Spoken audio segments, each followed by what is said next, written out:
জানিয়ে দেব আজকের সর্বশেষ আপডেট বাংলা সংবাদ। প্রথমেই শিরোনাম। গোপন সংস্থায় জানা গেছে আওয়ামী লীগের নেতাকর্মী কঠিন একটা হামলার প্রস্তুতি নিচ্ছেন। বিভিন্ন জায়গায় তারা অবস্থান করতেছেন। সুযোগ বুঝেই আওয়ামী লীগ অন্তর্বর্তীকালীন সরকার এবং সমন্বয়কদের উপর কঠিন অ্যাকশন নেবেন। অন্তর্বর্তীকালীন সরকার ডক্টর মোহাম্মদ ইউনূস দেশপ্রেমিক নয় বললেন বিএনপি নেতা মির্জা আব্বাস। ১৪ দলের নিবন্ধন বাতিল সহ জাতীয় পার্টির চেয়ারম্যান কাদেরকে গ্রেপ্তারের দাবি জানিয়েছেন ছাত্র জনতা।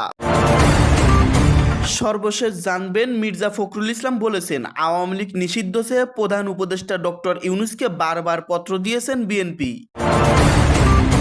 এতক্ষণ শুনলেন সংবাদ শিরোনাম, এখন শুনবেন বিস্তারিত।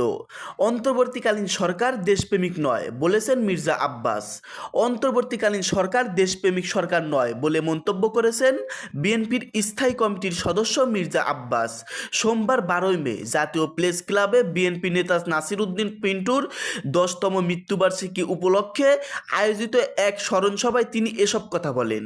মির্জা আব্বাস বলেন, ভিআইপি ট্রিটমেন্ট নিয়ে দেশ ছেড়েছেন সাবেক রাষ্ট্রপতি আব্দুল হামিদ, অথচ সরকার কিছুই জানেন না।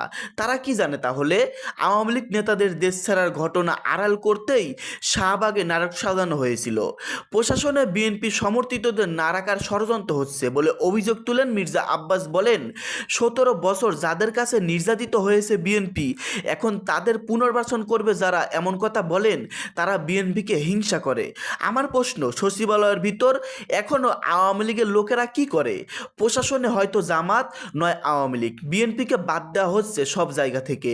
তিনি আরও বলেন, এ সরকার দেশপ্রেমিক সরকারের নয়। অনেক উপদেষ্টা আছেন যারা দেশের নাগরিক না, তারাই দেশ পরিচালনা করছেন। এখন মনে হচ্ছে দেশ বিদেশিরাই শাসন চলছে। আমার কেন সেন্ট মার্টিন, বাঘাইছড়ি আর সাজেক যেতে পারি না? আমাদের কি পাসপোর্ট ভিসা লাগবে? সরকারের কাছে জানতে চাই। বিএনপি এখন পারে বিদেশি শত্রুর হাত থেকে বাংলাদেশকে রক্ষা করতে। ফেসবুক, ইউটিউবে আওয়ামী লীগের পক্ষে কথা বললেই গ্রেপ্তার। গোপন বৈঠক, উস্কানিমূলক মিছিল বা ফেসবুক ও ইউটিউবে আওয়ামী লীগের পক্ষে পোস্ট করলেও দলটির নেতাকর্মীদের বিরুদ্ধে আইনগত ব্যবস্থা নেওয়া হবে বলে জানিয়েছেন শ্রম ও কর্মস্থান এবং যুব ক্রিয়া উপদেষ্টা আসিফ মাহমুদ সজীব ভুঁইয়া। সোমবার ১২ মে সকালে তার ভেরিফাইড ফেসবুক পেজ দেওয়া এক পোস্টে এ তথ্য জানানো হয়। এতে লেখা হয়, দেশের বিরুদ্ধে ষড়যন্ত্র করলে রেহাই নাই। গোপন বৈঠক, উস্কানিমূলক মিছিল বা পোস্ট করলেও আইনগত ব্যবস্থা নেওয়া যাবে। এ সময় একটি পোস্টারও শেয়ার করা হয়। এতে শিরোনাম লেখা, ফেসবুক, ইউটিউবে আওয়ামী লীগের পক্ষে কথা বললেই গ্রেপ্তার। আরও লেখা হয়েছে, নেতাকর্মীরা গোপনে কোথাও বৈঠক, সমাবেশ কিংবা মিছিল করলে সংশ্লিষ্ট এলাকার থানার পুলিশ তাদের গ্রেপ্তার করতে পারবে।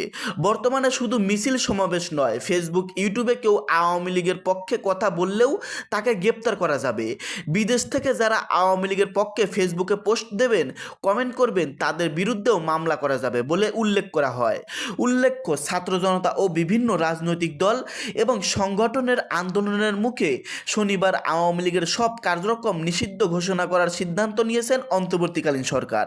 শনিবার রাতে ১১টায় প্রধান উপদেষ্টা ডক্টর মোহাম্মদ ইউনূসের নেতৃত্বে উপদেষ্টা পরিষদের জরুরি বৈঠকে এ সিদ্ধান্ত হয়। বৈঠক শেষে সংবাদ সম্মেলন সাংবাদিকদের এ তথ্য জানান আইন উপদেষ্টা আসিফ নজরুল। তিনি বলেন, উপদেষ্টা পরিষদের এক বিশেষ সভায় আন্তর্জাতিক অপরাধ ট্রাইব্যুনালের সংশোধনী অনুমোদিত হয়। সংশোধনী অনুযায়ী আন্তর্জাতিক অপরাধ ট্রাইব্যুনাল কোনো রাজনৈতিক দল, তার অঙ্গ সংগঠন বা সমর্থক গোষ্ঠীকে শাস্তি দিতে পারবে। আইন উপদেষ্টা বলেন, উপদেষ্টা পরিষদের বৈঠকে আন্তর্জাতিক অপরাধ ট্রাইব্যুনালে বাংলাদেশ আওয়ামী লীগ ও তার নেতাদের বিচার কার্য সম্পূর্ণ না হওয়া পর্যন্ত দেশের নিরাপত্তা ও সার্বভৌমত্ব রক্ষা, জুলাই আন্দোলন নেতাকর্মীদের নিরাপত্তা এবং আন্তর্জাতিক অপরাধ ট্রাইব্যুনালের বাদী ও সাক্ষীদের সুরক্ষার জন্য সন্ত্রাস বিরোধী আইনের অধীনে সাইবার স্পেস সহ আওয়ামী লীগের যাবতীয় কার্যক্রম নিষিদ্ধ করার সিদ্ধান্ত নেওয়া হয়েছে। ১৪ দলের নিবন্ধন বাতিল সহ জাতীয় পার্টির চেয়ারম্যানকে গ্রেপ্তারের দাবি। আওয়ামী লীগ জাতীয় পার্টি এবং ১৪ দলের নিবন্ধন বাতিল সহ জাতীয় পার্টির চেয়ারম্যানের গ্রেপ্তারের দাবি জানিয়েছেন গণ অধিকার পরিষদ। সোমবার ১২ মে রাজধানীর আগারগাঁওয়ের নির্বাচন ভবনে প্রধান নির্বাচন commissioner CEC M Nasir Uddin লিখিত চিঠি দিয়েছে সংগঠনটি।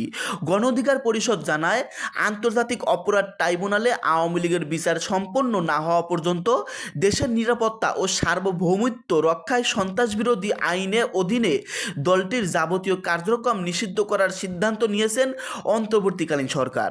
একইভাবে জুলাই আন্দোলনে আওয়ামী লীগের জোটসঙ্গী হিসেবে গণহত্যায় সহায়তা করার জাতীয় পার্টি সহ 14 দলের নিবন্ধন বাতিলেরও দাবি জানানো হয়েছে।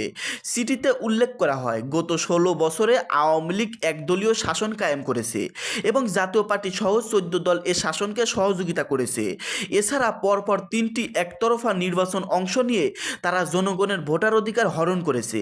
আওয়ামী লীগ ও তাদের সহযোগী দলগুলোর বিরুদ্ধে গুম, ক্রসফায়ার, দুর্নীতি, রাষ্ট্রীয় প্রতিষ্ঠান ধ্বংস, সার্বভৌমত্ব ক্ষুণ্ণকরণ সহ একাধিক মানবাধিকার লঙ্ঘনের অভিযোগ রয়েছে।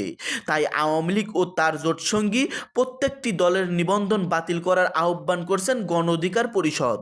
আওয়ামী লীগ নিষিদ্ধ চেয়ে প্রধান উপদেষ্টাকে বারবার পত্র দিয়েছেন বিএনপির মহাসচিব মির্জা ফখরুল ইসলাম আলমগীর বলেছেন, 10ই ফেব্রুয়ারি আমরা প্রধান উপদেষ্টার সঙ্গে সাক্ষাৎকালে তার হাতে দেওয়া পত্রে গণহত্যা ও মানবতা বিরোধী অপরাধের দায়ে আওয়ামী লীগকে রাজনৈতিক দল হিসেবে বিচারিক প্রক্রিয়ায় নিয়ে আসার দাবি জানিয়েছিলাম।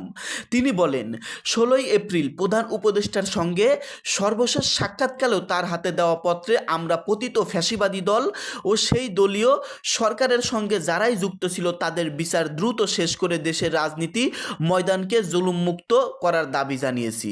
রোববার 11ই মে এক সংবাদ বিজ্ঞপ্তিতে এসব কথা বলেন মির্জা ফখরুল ইসলাম আলমগীর।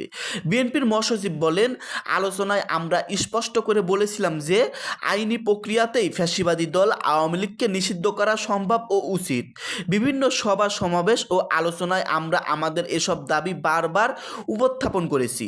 উল্লেখযোগ্য যে আমরা প্রশাসনিক আদেশে রাজনৈতিক দল নিষিদ্ধের বিরুদ্ধে বলেই বিগত ফ্যাসিবাদী সরকার পতনের আগ মুহূর্তে বাংলাদেশ জামাত ইসলামীকে নিষিদ্ধ ঘোষণার সরকারি সিদ্ধান্তের প্রতিবাদ জানিয়েছিল বিএনপি। তিনি আরও বলেন, আমরা আনন্দিত যে বিলম্বে হলেও গতরাতে অন্তর্বর্তীকালীন সরকার ফ্যাসিবাদী সরকারের সঙ্গে যুক্ত ব্যক্তিদের মানবতা বিরোধী অপরাধের বিচার দ্রুত করার এবং বিচার কার্য নির্বিঘ্ন করার স্বার্থে ফ্যাসিবাদী দল আওয়ামী লীগ ও তার সঙ্গে যুক্ত সব সংগঠনের কার্যক্রম বন্ধ রাখার সিদ্ধান্ত নিয়েছেন। মির্জা ফখরুল ইসলাম আলমগীর বলেন, প্রাসঙ্গিক আইন সংশোধন করে বিচারিক প্রক্রিয়ায় গুম, খুন, নিপীড়ন ও জনগণের বিরুদ্ধে দীর্ঘদিন অপশাসন চলাকারী ফ্যাসিবাদী দলের বিচার করে সিদ্ধান্তকে আমরা সঠিক বলে মনে করি। তবে আমাদের দাবি মেনে আগেই এ সিদ্ধান্ত নেওয়া হলে চাপের মুখে ব্যবস্থা নেওয়া মতো বিব্রতকর ও অনভিপ্রেত অবস্থায় সরকারকে পড়তে হতো না। ভবিষ্যৎ কার্যক্রম পরিচালনায় অন্তর্বর্তীকালীন সরকার বিষয়টি সতর্কতার সঙ্গে মনে রাখবে বলে আমার আশা করি। তিনি বলেন, গণতন্ত্র পূর্ণ প্রতিষ্ঠার সুনির্দিষ্ট রোডম্যাপ ঘোষণার দাবিও ক্রমাগত উপেক্ষিত হওয়ার জনমনে যে ক্ষোভের সৃষ্টি হচ্ছে সে ব্যাপারে সচেতন হওয়ার জন্য আমরা অন্তর্বর্তীকালীন সরকারকে আহ্বান জানাচ্ছি। প্রিয় দর্শক মণ্ডলী, আপনারা এতক্ষণ শুনলেন বাংলাদেশে ঘটে যাওয়া রাজনৈতিক আপডেট নিউজ। এই সম্পর্কে আপনাদের মতামত কি? দেশের নাগরিক হিসেবে আপনাদের মন্তব্য ভিডিওর কমেন্টে জানিয়ে দিবেন। এবং এই চ্যানেলটি নতুন, চ্যানেলে যদি নতুন দর্শক হয়ে থাকেন এবং চ্যানেলটাকে সাবস্ক্রাইব করেননি তাহলে অবশ্যই কিন্তু চ্যানেলটাকে সাবস্ক্রাইব করবেন পরবর্তী নিউজ পাওয়ার জন্য। সকলেই ভালো থাকবেন, ধন্যবাদ।